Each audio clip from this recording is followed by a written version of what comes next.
Okay, this is our current topic or current event uh, discussing video. It follows the same theme, the same producer as last week. Last week we were manipulating people, uh, manipulating the public with different biases and things. This week we are flat out lying with statistics. So, uh, pretty interesting little video, even though some of it may be a little bit older.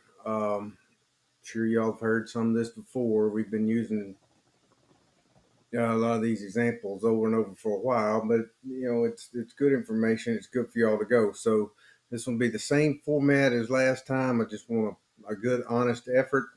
You watch the video in this YouTube box all the way through to the end. Click a couple buttons to say that you actually watched it, and then move forward to the discussion to answer the actual questions about it. So you can scroll down, get the questions, and be moving them.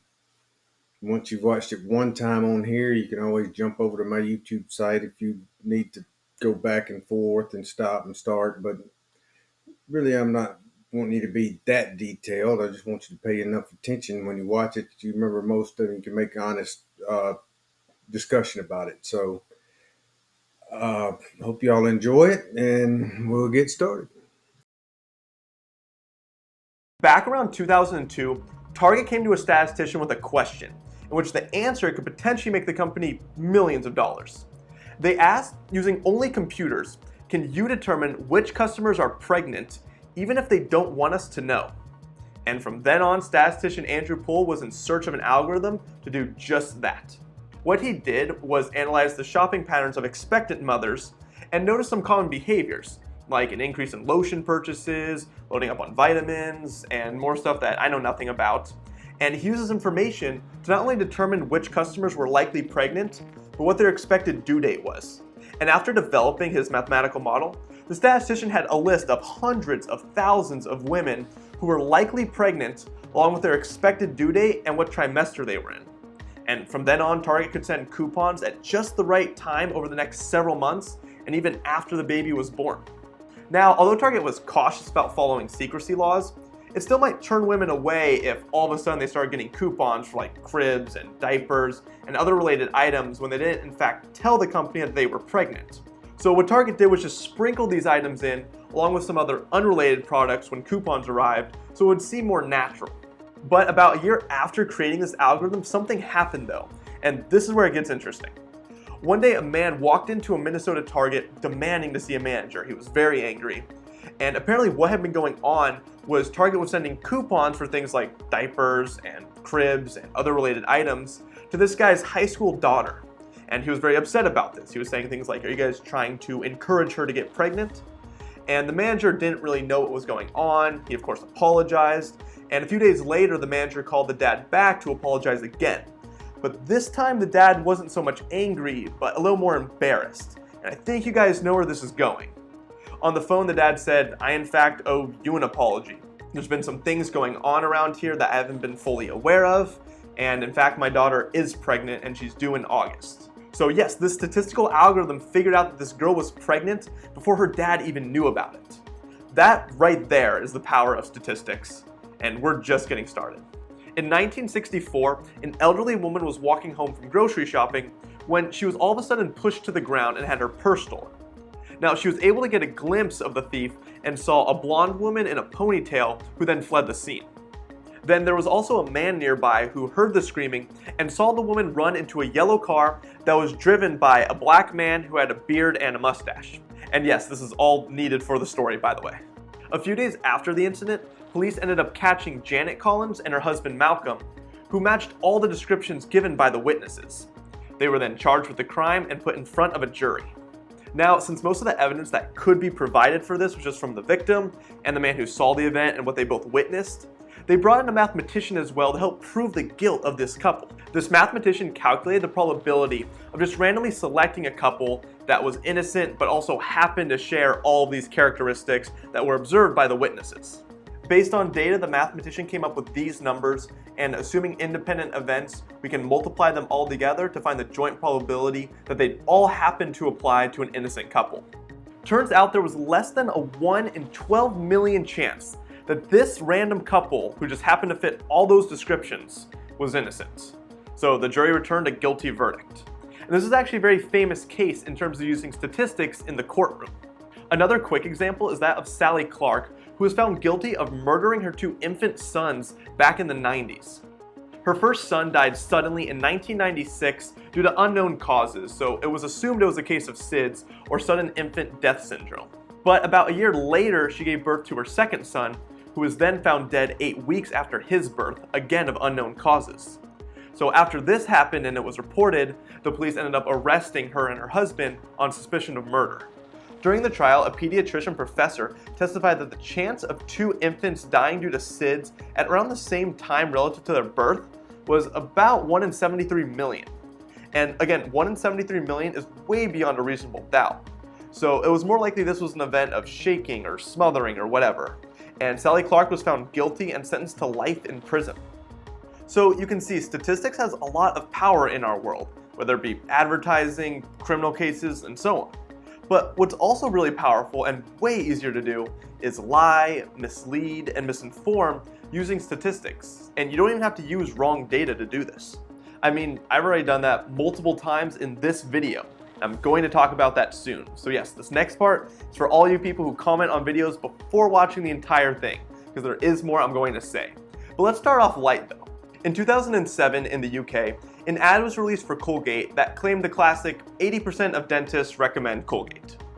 It wasn't long before the Advertising Standard Authority of the UK ordered they abandon this claim because although it was true, they knew people would not really understand what it meant. The study that was done allowed dentists to answer with more than one toothpaste. So like dentist 1 might say, I recommend Colgate, Crest, or Oral-B. Dentist 2 might say Colgate, Crest, or Sensodyne, and similar for dentist 3, 4, and 5. In this scenario, 80% of dentists do recommend Colgate, that is true. But 100% of dentists recommend Crest in this hypothetical, and 80% recommend Oral-B as well. All of these numbers are factual, and you can make an advertisement with any of these claims. But again, we know people would not understand what they really meant. Now, for this next part, I'm going to ask you guys a question. If, let's say hypothetically, the high school dropout rates of a certain country go from 5% one year to 10%, is that a 5% increase or a 100% increase? Because if you're at 5% and you add 5, you get to 10%, obviously. But if you're making, let's say, $5 an hour and you get a 100% raise, you'll be at $10 an hour. So which one of these is it? And I'm sure many of you are saying this seems like a pointless question. Yes, you do add 5 to get to 10, but the physical amount of people who are dropping out would be increasing by 100%.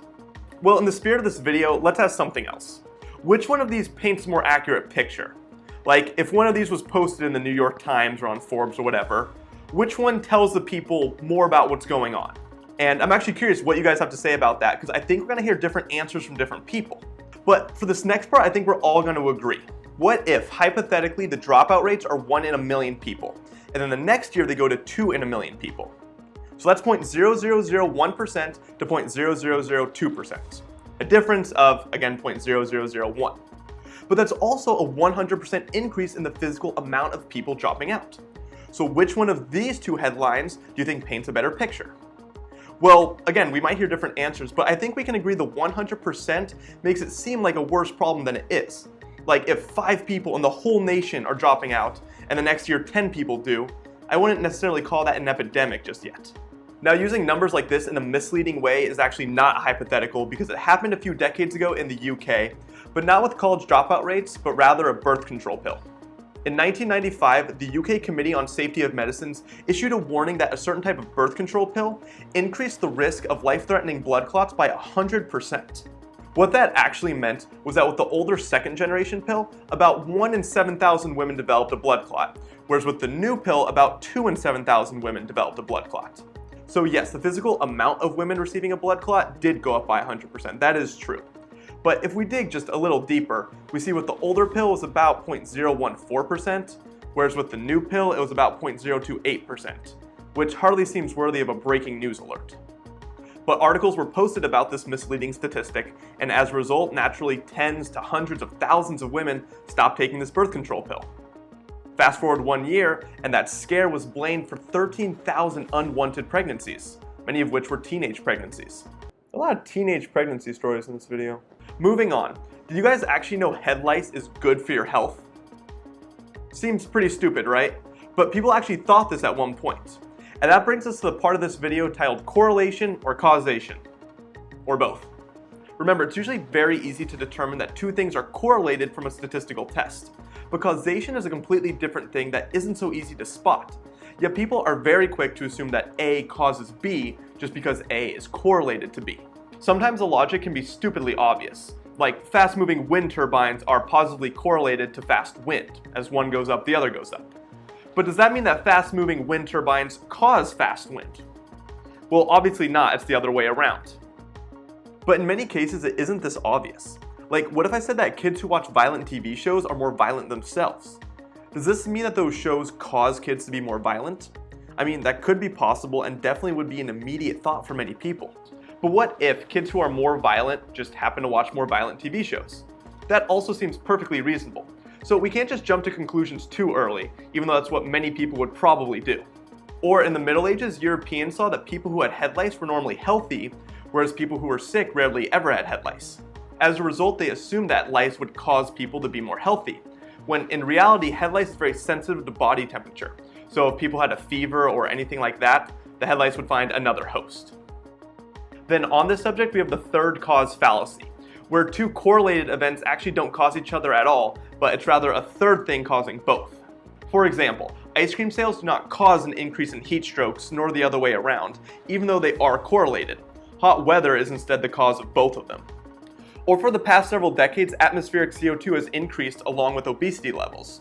So does one cause the other? Well, no. Richer populations tend to eat more and also produce more CO2. And sometimes it can just be really unclear what's causing what. Like a while back, they found that students who smoke cigarettes get lower grades. And that could mean smoking causes lower grades. Or maybe it means that getting bad grades causes smoking. Maybe the added stress that comes along with lower grades increases the chance that a student will pick up that first cigarette. That also seems like a reasonable explanation. Or it could be a variety of third factors is actually responsible for both. So even when looking at a statistical test with accurate numbers, it's pretty crazy how far you can still be from the truth. Next, we have a story that will probably have people making assumptions really early. In the 1970s, someone noticed that Berkeley was accepting 44% of male applicants to their graduate school, but only 35% of female applicants. Now, right there, half the internet's like, well, say no more.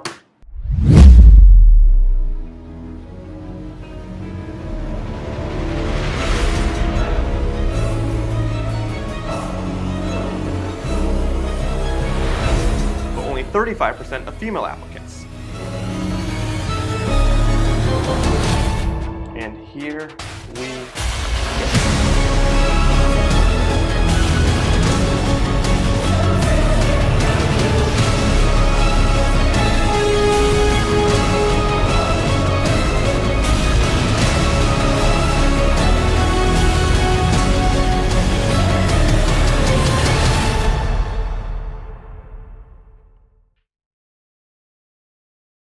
That was an actual unedited clip of everyone on the internet.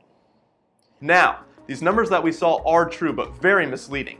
When you look at how male and female applicants applied to each program within the graduate school, the assumed bias not only goes away, but kind of flips. Look closely here.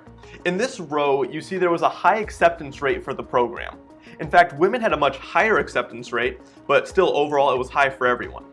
However, way more men applied to this one, whereas more women applied to these programs down here with much lower acceptance rates.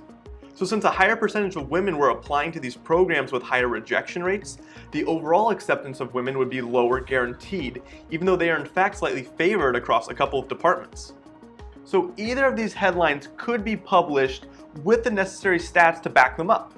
And all you gotta do is pick which one you wanna use, toss the other, throw that into an article, put it in bold right on the top, put the cleverly selected statistics down below it to back it up, and you've got yourself a story. This here was an example of Simpson's paradox, where looking at data as a whole tells a totally different story than grouping the data appropriately, which I'm sure many of you know, but I had to include it here. You guys remember the story of the blonde woman who robbed the elderly lady? Well, like I said, this is a famous case, but not for the use of statistics, but rather the misuse of statistics in the courtroom. This was a classic example of the prosecutor's fallacy. Now, this fallacy comes up when people assume that the probability of A given B is the same as the probability of B given A, which I'm sure many of you know is not usually true from this equation. Like if I said behind this curtain is an animal with 4 legs, that's the given. What is the chance that it's a dog?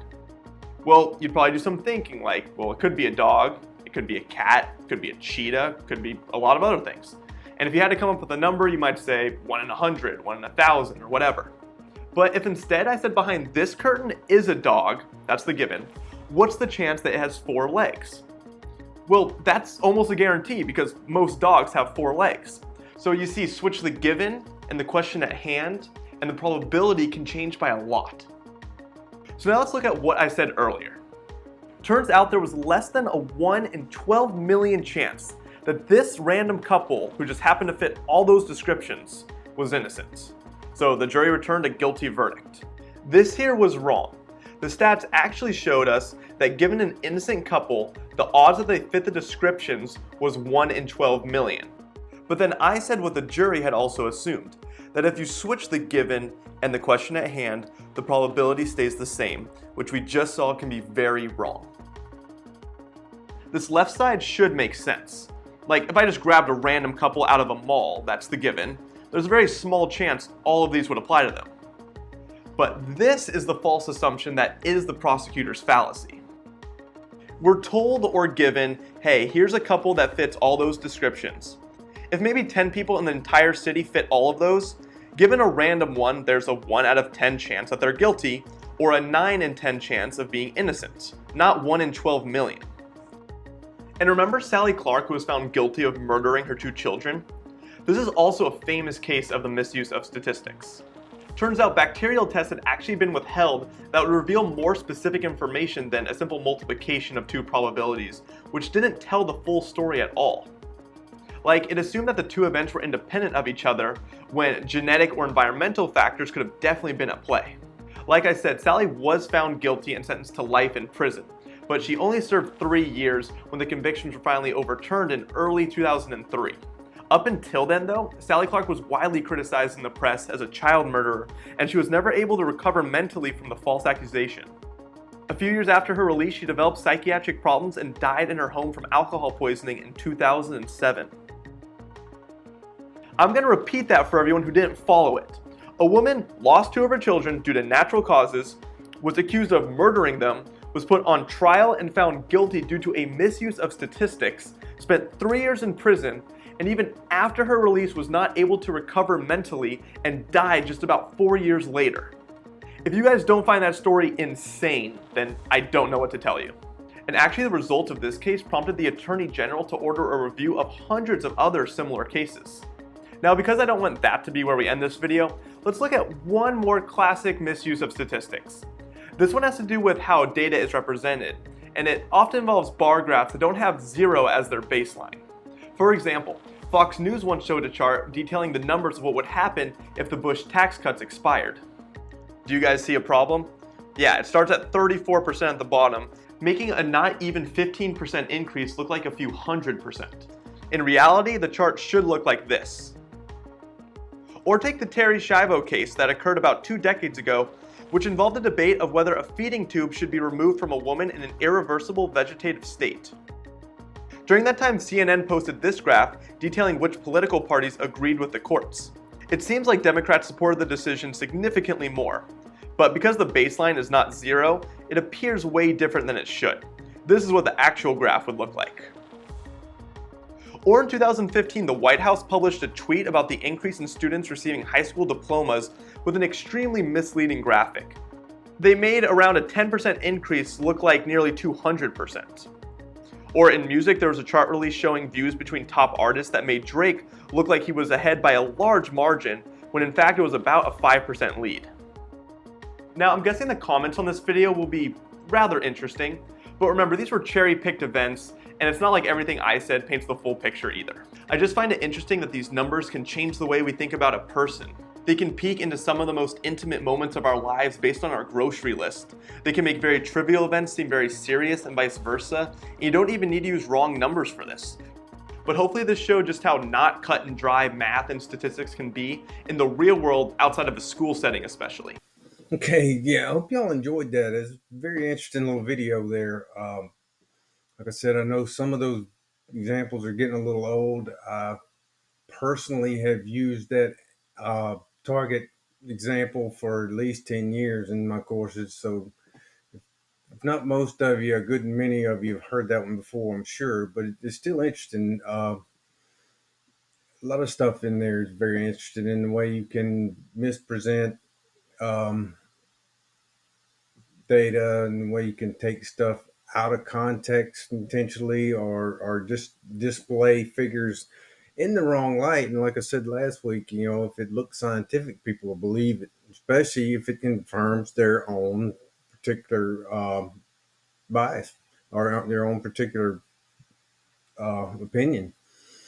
So, uh, be a couple of little questions to answer about this to make, and then to allow you to move forward. And then the next step in the module will be to write the discussion. So you don't have to do them all in order, but they do have to be done, before you can complete the module and move forward. So have fun, and we will see you next time.